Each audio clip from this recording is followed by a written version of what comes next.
Hello everyone, welcome back to my channel. দুর্গাপুজোতে অনেক দিন পর আমরা 4 বোনে একসাথে বেরিয়েছিলাম। কোথাও সেরকম ঘুরতে যাইনি, আমরা শিব মন্দিরেই আড্ডা মেরেছিলাম। তো এবছর তো সেরকম কোথাও বেরোয়নি। তো 4 বোনে আমরা আমাদের শিব মন্দিরে যে পাড়ার প্যান্ডেলটা, সেই প্যান্ডেলটা দেখতে গেছিলাম।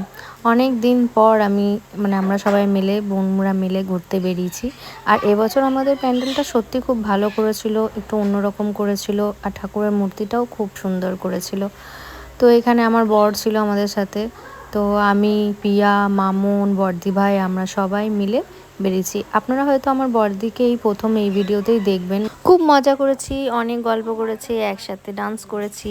আমাদের পাড়াতে সবাই খুব ভালো এনজয় করেছি। এবছর ছিল আমাদের আজকের বাউল গানের অনুষ্ঠান ছিল। তো পাড়ার কাকিমারা দেখছিলাম লাইভ করছিল আর ডান্স করছিল, এনজয় করছিল।